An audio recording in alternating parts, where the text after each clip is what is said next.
Jai Hind viewers, welcome back to the Global Strategic and Defense News. Today on Candid Conversation, we are going to discuss a very important topic, and that is India-Thailand relations, the contribution of Indian diaspora. We all are aware of the role that the Indian diaspora plays in any country they are, where they have excelled so immensely, and they contribute to the good relations between India and the country they are based or settled in. And we have seen enough of these, examples in the media in the last so many years, which gives every Indian citizen a lot of pride that our people are doing so well abroad and they are contributing so much to India from the lands that they are based or settled in.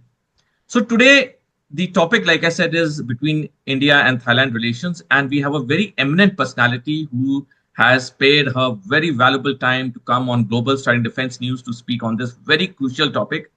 And I welcome Dr. Manisha Bose to the Global Strategic and Defense News. Dr. Manisha is a PhD in English literature. She has been a professor in the famous Symbiosis Pune. Now she's a professor in Assumption University, Thailand. She has been awarded the Bharatha Medhi Award by the Chulalongkorn University in Thailand, and she's also the founder of the We Women Network. Welcome, Dr. Manisha, to Global Strategic and Defense News. Namaste, Swadika and Jai Hind. It's my pleasure to be here. In fact, it's my honor to be talking to a Fauji. Thank you so much. Dr. Manisha, my first question is that please tell us about your incredible life journey from being a school-going child to the eminent persona that you are today. In school, I've done my school from Mumbai, and all my education has been in University of Mumbai. I mean, when it was Bombay, and then gradually it became Mumbai. And I did my doctorate also from University of Mumbai. So I had a very happy childhood, very academically inclined. And I come from a background where my family owns educational institutions, and so I have been very attracted to this field. In fact, I'm also a mentor of a girls' college in Uttar Pradesh, which is near Allahabad, which I think gives me the utmost satisfaction to see how the village girls are acquiring knowledge, and especially which is started by my family. And these girls are doing postgraduates. When I was growing up, there were hardly schools or colleges which were even offering graduate to the girls, and a girl after 12th would stop studying, and here they are doing their post graduation. So yes, I've always been academically inclined, and 22 years ago my husband's job got us here, and I came here with as a trailing spouse with 1.5-year-old daughter. And I decided to do my doctorate, which I had already enrolled in India, and I completed my PhD. I'm still a homemaker, but I gave time to my children, my family, and then slowly I got into working here as well. So my journey has been very simple. And I have always celebrated the ordinariness of my journey, and I thoroughly enjoyed it, thoroughly enjoyed my children. They are growing up today, they are much older, and working here as well. And teaching is something that comes very naturally to me. I'm not in this profession because I couldn't be in any other profession. I chose to be in this profession, and I'm just enjoying my journey. Well, that's really very impressive, and I totally agree with you. You know, somebody who imparts education. Our Indian scriptures have always, regarded that person as the highest place in society. Like we call them gurus, because for any student, the teacher is always a guru. And I remember my teachers from my school days. So I really, would compliment you for the great work that you're doing. Dr. Manisha, my next question is, please give us a brief historical insight between the India and Thailand relations. See, Thailand and India relationship, they go beyond the contemporary diplomacy. It's a very, very spiritual relationship, because it's a spiritual relationship, culturally we are very symbiotic. As you know, and as everybody who's listening would know, that Buddhism has come here from India, and they follow Theravada Buddhism, which is the purest teaching of Buddha. 95% follow that teaching. And India, if you see Buddhist teachings, or every time I read about it or I read, it's essence of Veda. So that it is not very different from what we have. So that has, intermingled, and there is a lot of respect for Indian traditions here. We see a lot of Indian tradition in Thailand. The way even they are, as I when I started, I said namaste, I said swadika. That comes from India. So imagine India's there in their daily lives. And the whole Buddhist culture is very Indian culture by itself. And we see that in their temples. So in their religion, they also follow Indian gods. Sanskrit and Pali are languages that have shaped Thai language. So there are a lot of words, there are a lot of areas like Ayutthaya. They have it's on Ayutthaya, like our Ayodhya. The airport is called Swarna Bhumi, the land of gold. So it comes from India. So we see that kind of a relationship, which is really beautiful. And even their kings have the name of their kings have been Rama 4, Rama 9. They have also taken the mode of kinship from India. We have our Ramayan, they have their version of Ramakian. So we see that beyond politics and beyond diplomacy of two countries, first, historically, spiritually, we are aligned, absolutely aligned. In fact, I feel that there are a lot of things they've taken from us and we have forgotten, and they have continued. When you are in India, how many people you meet will do a namaste? You're immaterial. Everybody will do a swadika. So, in fact, it is more outside India that I have become conscious that yes, we don't do it other than, it's done in airlines. And we don't greet like that. Here, this culture is there. Then we also see bhikshuks. If you know what are bhikshuks in India, we had bhikshuks who were from the Gurukul, who would go get bhiksha, come back to their Gurukul and, give it to their guru. We find those bhikkhus even today in Thailand. And it's a city. It's not that we are talking about, like in India, you may see it in Rishikesh or you won't see it in city of Mumbai.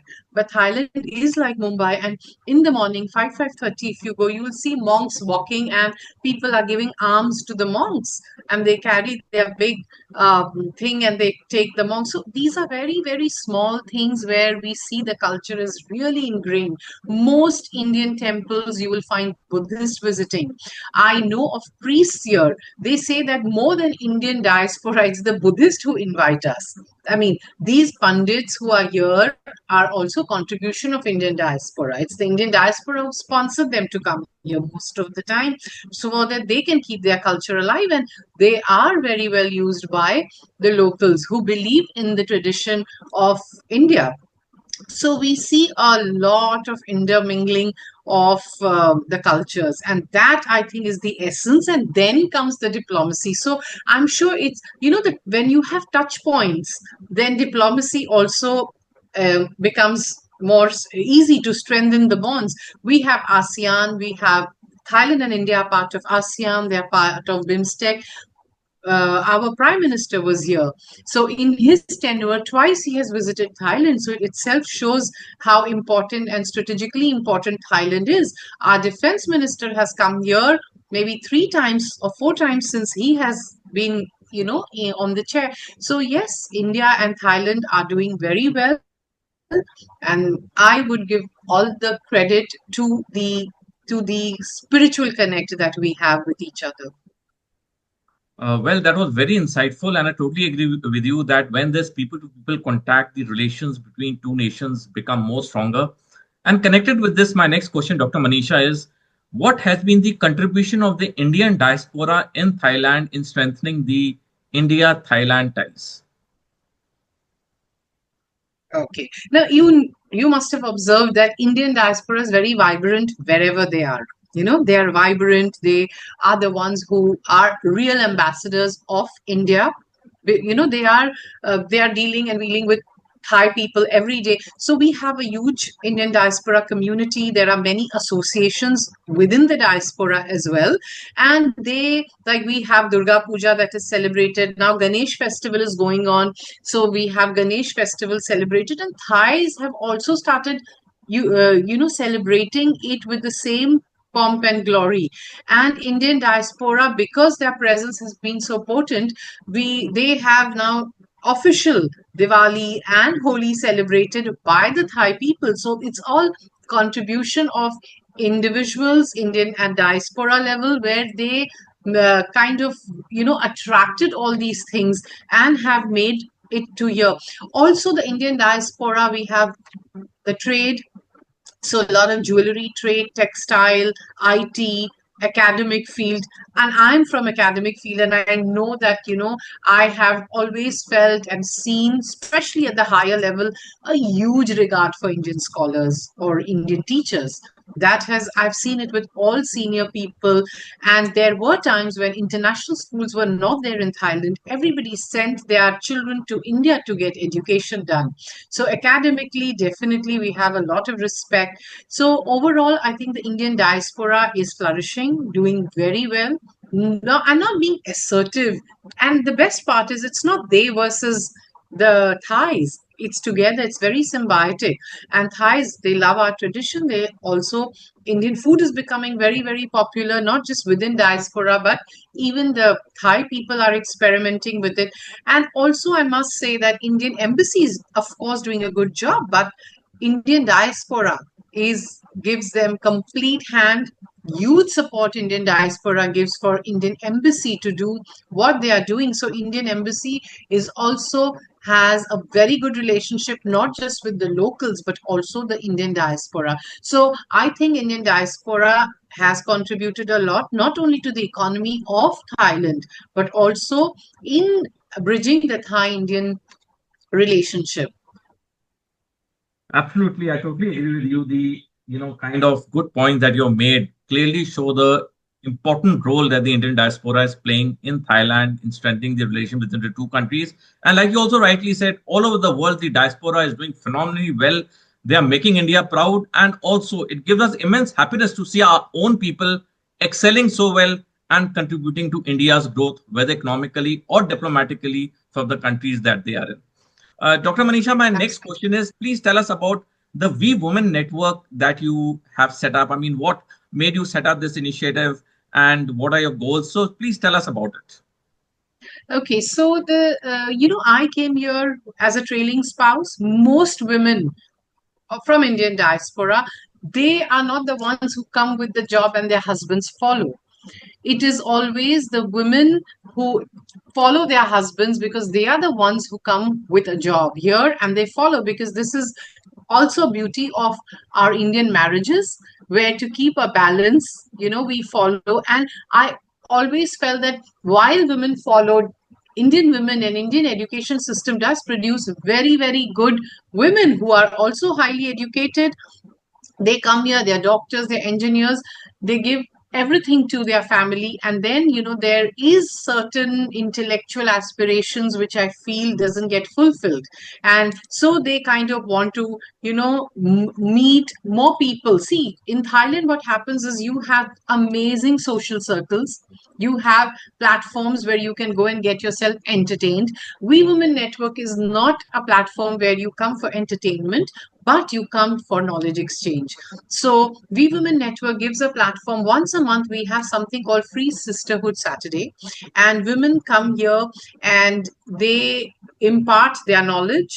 So the women are entrepreneurs to edupreneurs to homemakers. Like we have, you know, uh, workshops on gut health, we have workshops on sustainability, we've had doctors coming and talking. And again, it's not limited to Indian diaspora. Women from all other countries also are a part of it. And we have a little WhatsApp group. So this is just to motivate women to, when I came 22 years ago, I didn't find a group like that. Social groups were a lot. So this was my biggest motivation. And I also give credit to a gentleman called Mr. DK Bakshi, who first selected me to be the chapter head of hashtag Women Power a Global Movement, and I became the chapter head. And then others like Women TV started approaching me to be the country ambassador, and so I made my own We Women Network community. And anything that comes can be under the umbrella of We Women Network. So today, We Women Network does these things collectively. Meaningful things that we do. We support a children's home called Banunra. Now we are having a program, so we are collecting money for the undergarments for 127 children in Banunrak, and we constantly. I've been a volunteer personally with Banunrak for 22 years. So it is for women to find a higher purpose, to get involved. Last week we went to a children's special ability children's home, along with all these. But if your in journey is good, your out journey will also be good.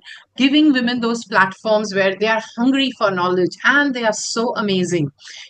Coming and even listening to them and clapping for them is so empowering.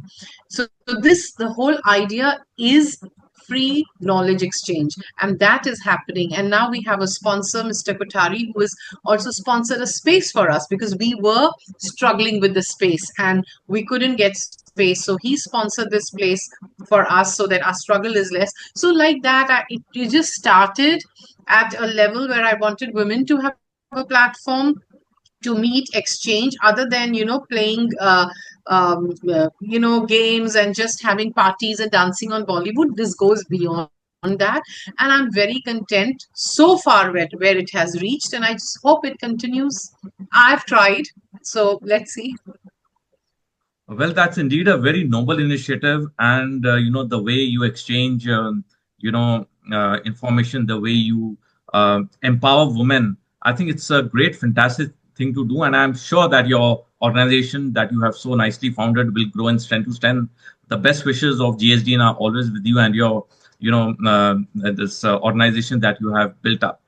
Dr. Manisha, my last question to you is: what advice would you like to give to children or the younger generation who are on the cusp of starting a new career in life? Okay. First thing, what everybody has different career, and today, as one thing I would tell, whether they're teachers or their parents, we all need to be mentors. Those days are gone where very despotically you give them some suggestion and they're going to take our advice. So first thing, all of us who are giving advice from a space should know that we are mentoring those children, taking their feedback, reinventing things, making them relearn, unlearn a few things. And so we also do it ourselves. My biggest advice to all the children who I know, who I meet, and the children I teach are 20 plus years old. So they're 22, 23, is to work on their emotional intelligence. What I see is today, everything is a click away on their phone. There's so much knowledge, so much information. So for them to be intelligent is not something that is a big deal. Like when I did my doctorate, I killed myself looking for information, right? And I was in a country where English books were not available. So I struggled a lot.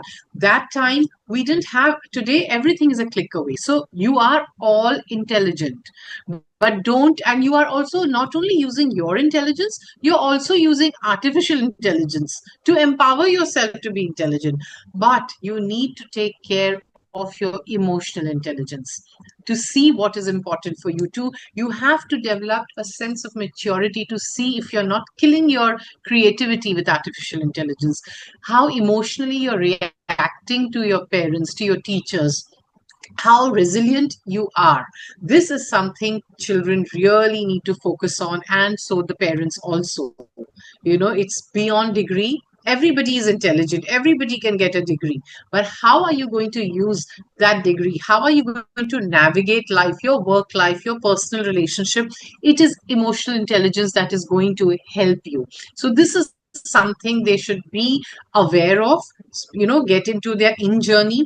Also, what I feel is, know yourself, not just emotionally very well. Know your culture, know your people. Like when you step out, what are you going to talk to people about yourself if you have half baked knowledge about your own personal self and the cultural context that you're coming from. So how are you going to bridge the gap? When I talk, I also do sessions on cross-cultural communication. I do sessions on campus to corporate whenever I can do when I have time. And this is what I tell all of them. And all this comes under emotional intelligence. So I would just suggest one thing, you know, if you can't do it, get help. And trust me, your parents are also a very integral part. Your teachers are integral part of building up your emotional intelligence along with you, and they're always there to help. So this is one advice I would like to give all the children or students if they are listening. Well, totally agree with you. Having a strong emotional intelligence or emotional quotient, as it is also called, is very important for a person to progress in life, because opportunities come by the dime and dozen, and there are paths and there are tracks where if one goes wrong, one can really have a very tough time in life. So I totally agree with you. If one is emotionally matured, even small opportunities can be made into bigger successes. Thank you, Dr. Manisha. It was really amazing listening to every word that you said. And before I end the show, viewers, I'm sure you would have liked the show because it was so enlightening, it was so educative. As always, I request each one of you to subscribe to the channel, forward the interview as much as you can, like the interview, and most important of all, give your comments, because your comments are very important for GSDN as they help me plan the next program or the way forward for the publication. Thank you so much, Dr. Manisha, for having spared your valuable time coming on GSDN and telling us so important facets about the role of the Indian diaspora in India-Thailand relations, the historical perspective, and the We Women, network that you have set up. You are doing a fabulous job, and the best wishes of GSDN are always with you. May God bless you and your organization. Thank you. It was so nice talking to you, Dr. Sodhi, and your Mr. Sodhi. And your book is on my to-read list, which you have written about China. And I was extremely impressed reading the review, and I will write a review and give it to you once I read it. Thank you very much, Namaste and Swadika, for inviting me here. Right.